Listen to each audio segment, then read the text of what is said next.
সরকারি নিয়ম অনুযায়ী গাছ কেটে খোদ বন দপ্তরের তত্ত্বাবধানেই কাঠ ডিপোতে নিয়ে যাওয়ার কথা ছিল, কিন্তু তা না করে রাতারাতি বন দপ্তরের গাড়ি থেকে অন্যত্র পাচার করা হচ্ছিল।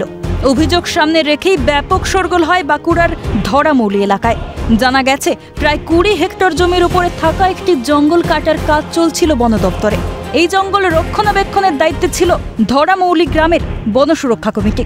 নিয়ম অনুযায়ী জঙ্গল কাটা হলে তার লভ্যাংশের একটা অংশ পাওয়ার কথা ছিল বন সুরক্ষা কমিটির, কিন্তু অভিযোগ উঠেছে বিগত কয়েকদিনে জঙ্গলের কাঠ ডিপোতে না গিয়ে বন দপ্তরের আধিকারিকদের একাংশের মদতে বন দপ্তরের গাড়িতে করেই কাঠ পাচার হচ্ছিল অন্যত্র।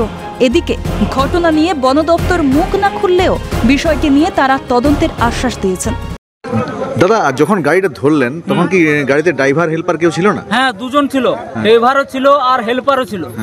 এরপর ড্রাইভারকে এইখানে বললাম, ভাই তোমার ভয় নেই, তুমি এখানে বসো। দেওপর ওকে বস করালাম, ঠিক আছে।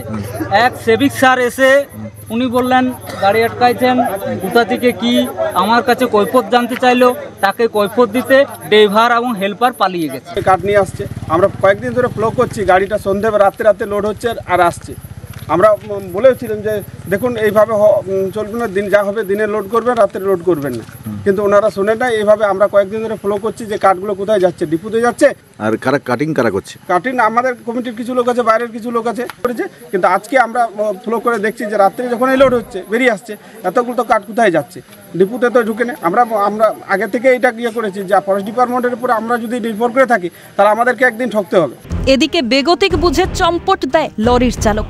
ঘটনাস্থলে যায় বন দপ্তরের আধিকারিকেরাও। জানা গেছে গোটা ঘটনার তদন্ত না হওয়া পর্যন্ত ধরামৌলি গ্রাম লাগোয়া জঙ্গল থেকে বন দপ্তরকে কাঠ পরিবহন করা হবে। বাঁকুড়া থেকে স্বরূপ রায়ের রিপোর্ট, ক্যালকাটা নিউজ।